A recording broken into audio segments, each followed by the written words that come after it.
much for the Great Women Fighter for June 20th when the game comes on release.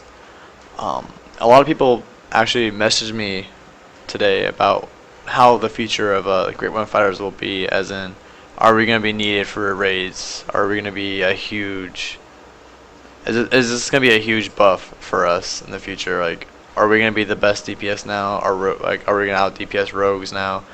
And I'm about to go over why I believe they made these changes and what's going to happen to our DPS. Either it's going to increase or decrease.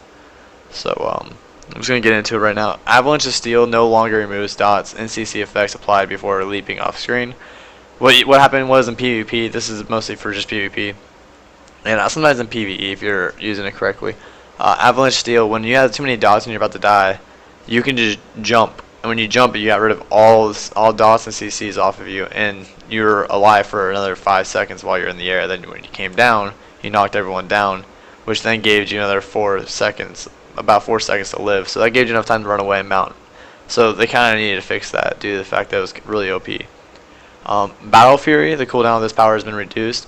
I believe that was much needed for that ability maybe to become viable.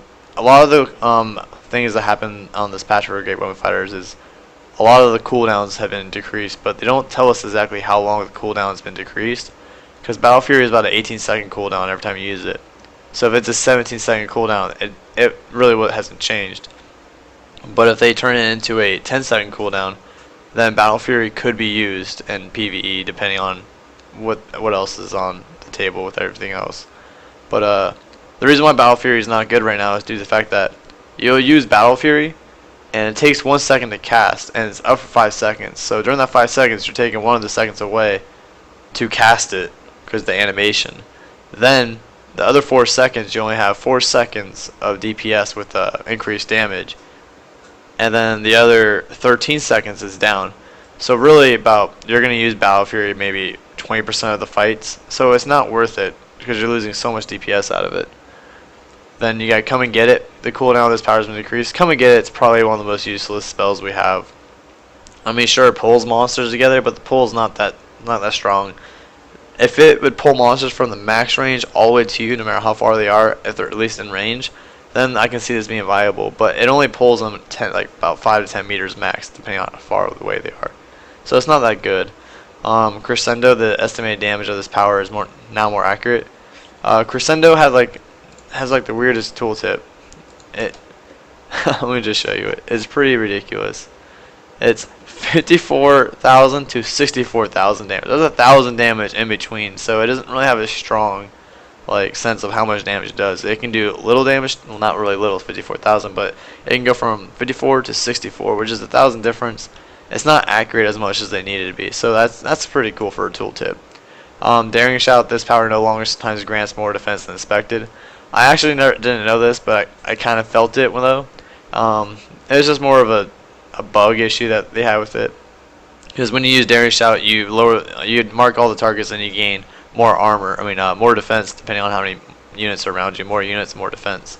So sometimes I would have grant more, I guess. I haven't really noticed it too much, but that's cool. Mighty Leap, the jump distance of this power has been increased, and while jumping, the player is now considered dodging for hit hit detection. The distance is I'm gonna have fun with it while not playing anything, just to see what else I can jump to.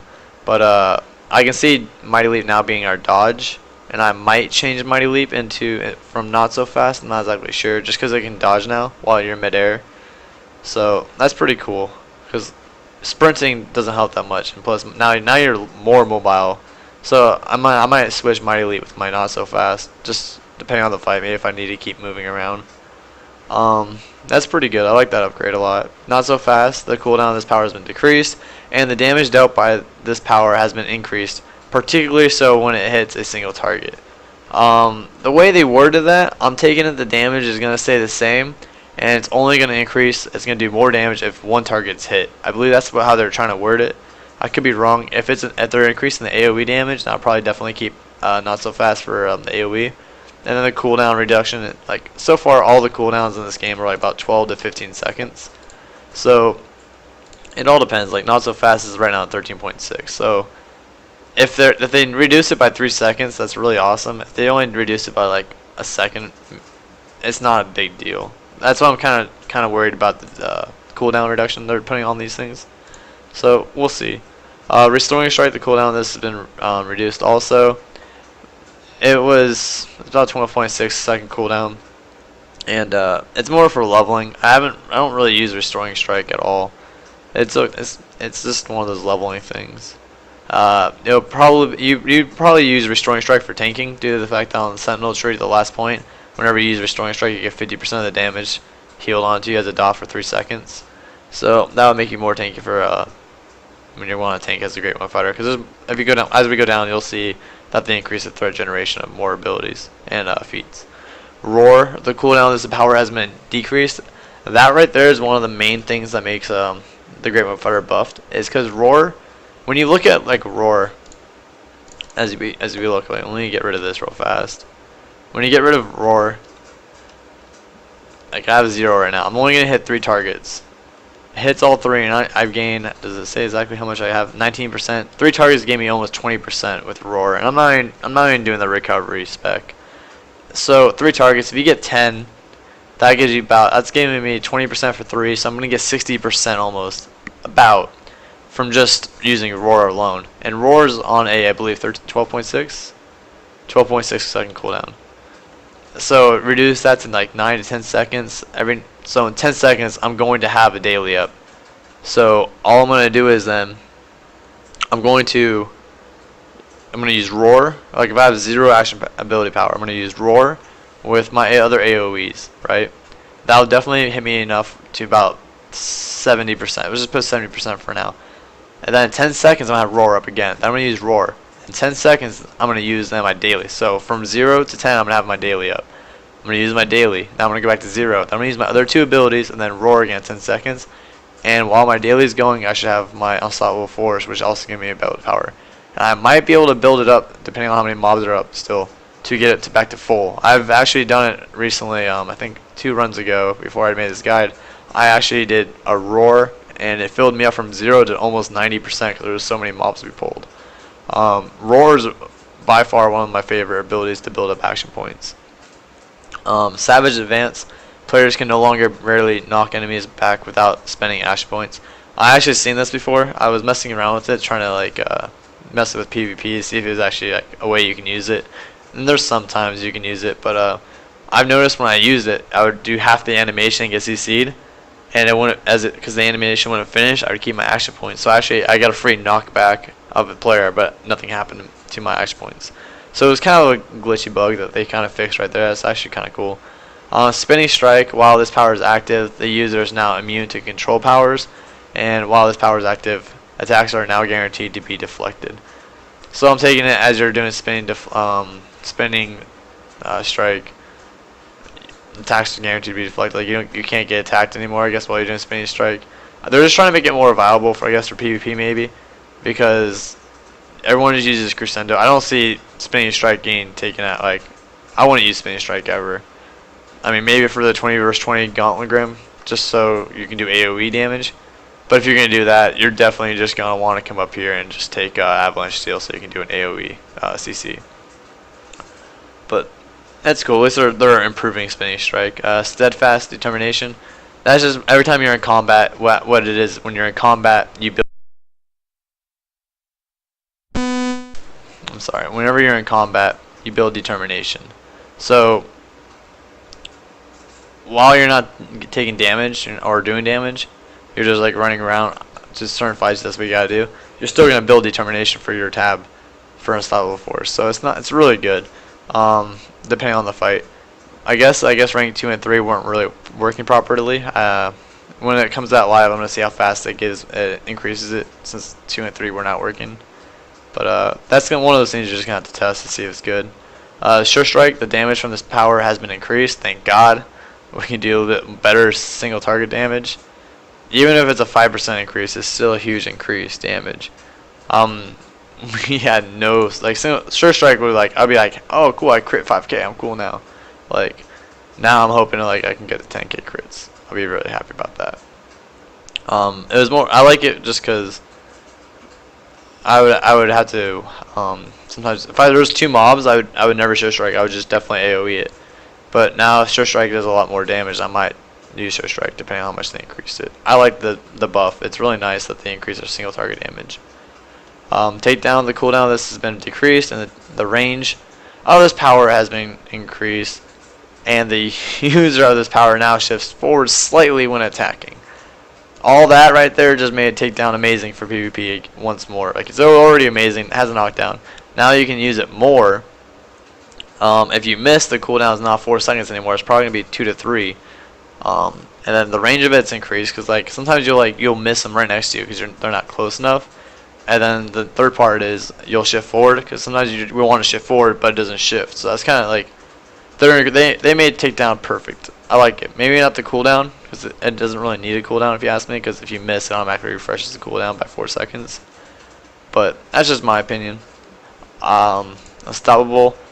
This is probably the I don't know why they did this, but they didn't need to. This power now grants temporary health based on how much determination the player had when activating it. I believe they're doing this for the leveling part of it, but now for a level 60, that's just too much. Because I'm always on unstoppable, so I'm like, think about PvP.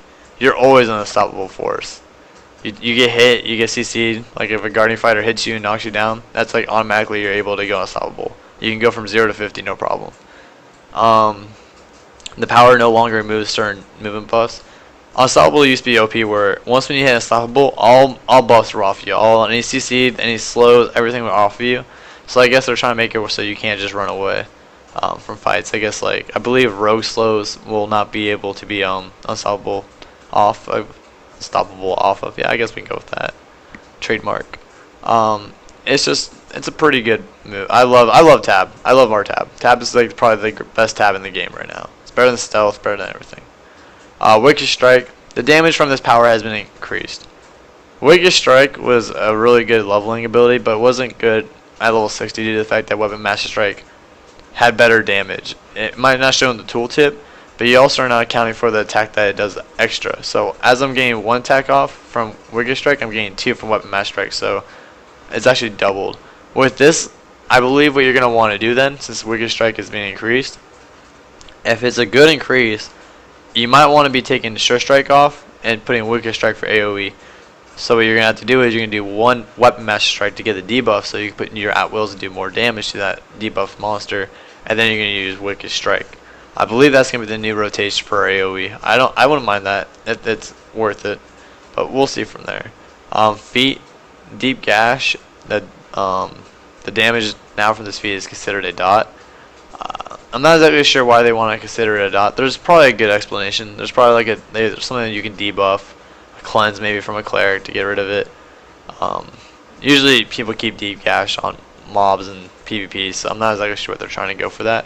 Other than that, it's still an awesome ability. Deep Gash is still my favorite the way I build. Feat Defiance. This feat is now properly increases threat generation. These next ones are all, except for Focus Destroyer, these are all the tanking feats that were not working properly, which made Great One Fighters off tank. Not exactly. Defiance in the Sentinel tree, I believe it's right here. I was right the first time. Your slam was not generating a threat, and it didn't increase your defense at all. Honestly, like 25, like when you slam, and then when you're done slamming, like you should be able to pull all aggro with this tree if you do all your abilities. If you slam and then use Daring Shout with Intimidation, which they increased, I'm about to go over that, and you do all this, you should have all the aggro. No way anyone should be pulling aggro off you except for maybe a Guardian Fighter. That's just too much AoE that you're generating for them not to pull aggro off. If you look down here, this feat now properly increases the generation, and the damage bonus from power has been increased. I didn't really go over too much, so I can read that. Mostly what it's saying is, if you look at, and now like Daring Shout and Come and Get It, generate 25% additional threat, and now do 5% of your power as damage. What they're going to do is they're going to increase the power. Probably, I would say probably 2, 4, 6, 8, 10% power, and then whatever your power is, you're going to do 10% of it to everyone around you. That's good. I like it. You're doing a little bit more damage. You're marking them, and I wouldn't never use Come and Get It. I would just use Daring Shot for the mark, because just a quick little guide, I guess, on tanking. You mark up, then you do extra damage to mark people with powerful challenge, and you just go from there. You just have all these abilities that grant threat. But I'll make a guide later if it's worth it on tanking. Grudge style. This feat now properly increases threat generation, like every other feat, because it didn't create any threat. The extra threat generated from this power no longer requires a critical hit to activate it. So what it's saying is, when you look at grudge style feats, grudge style, Sure Strike has a 5% chance to crit and generates 25% threat on a crit. So what they're doing is they're getting rid of that threat on crit. So now your Sure Strike is going to generate 25% threat extra. So it's very strong for tanking. Because Sure Strike, if you haven't noticed, you can get about four or five strikes in about 5 seconds. So you're getting a lot of hits off for 25% more threat on top of all these other abilities you can use. But that's like the main focus on it. The main ones that are mostly making Great Weapon Fighters better: Unstoppable for the temporary health points, and then definitely Roar for the cooldown. Not so fast, depending on how not so fast is being used. If it is one single target that's gonna be increased only, then it'll still be the same. But if they're making it where it's every single mob you hit is also increased power, then it's gonna be better, which then increases your AoE. The cooldown of it's already decreased, so you're able to get all your encounters off.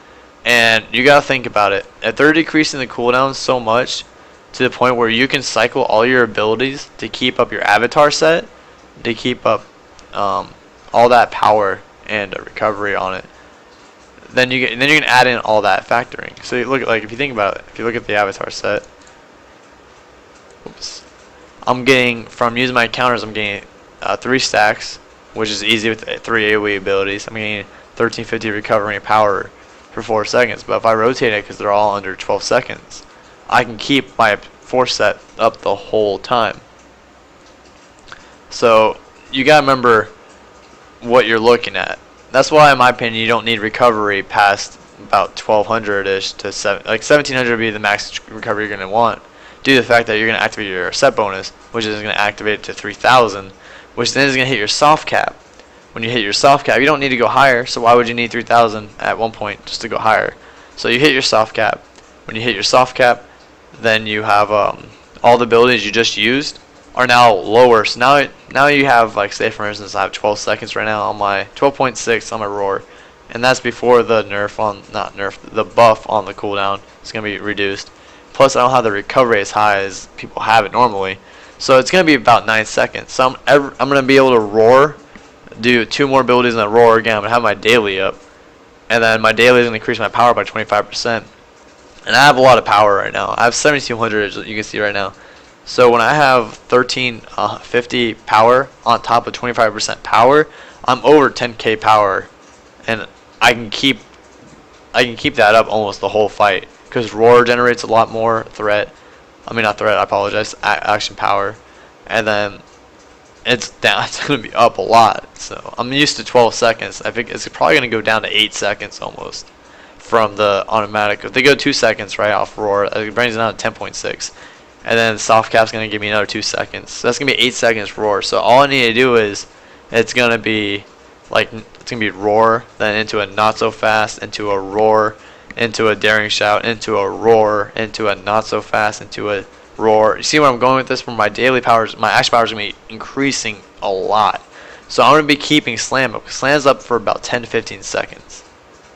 So if I can keep Slam activated the whole time, I'm gonna have 10,000 power, which then gives me about I think about 1600% bleed on everything, like all the targets I crit, and I have about 37% crit without Weapon Master Strike. So, and then also you gotta imagine I have all these other abilities, that I have that are gonna make this a lot stronger. Like we're getting buffed. I'm not sure how people are not saying we're getting a slightly buff. We're getting a huge buff. If you have a Force avatar and you have the right abilities, you're gonna have probably the highest DPS. All it comes down to then is gonna be how are you positioning. You shouldn't use roar like this. You should be positioning yourself where you use roar so you hit all 3 targets. So you know what I'm saying? It's all about positioning and knowing how to hit all your targets. What is that? That's 8,500 I have right now. So it all depends on how you want to play it, but that's mostly what you want to do for the patch notes coming out on June 20th. But that's the patch notes. That's me. I'm DJ Lovedrop on Dragon Server. If you have any questions, go ahead and hit a comment on the YouTube channel. I'll get back to you immediately. I usually get back within like the 5 hours of you posting a comment. Usually under an hour, but just in case I'm at work or something. Then once again, if you have any questions in game, just hit me up with DJ Lovedrop at DJ Carry.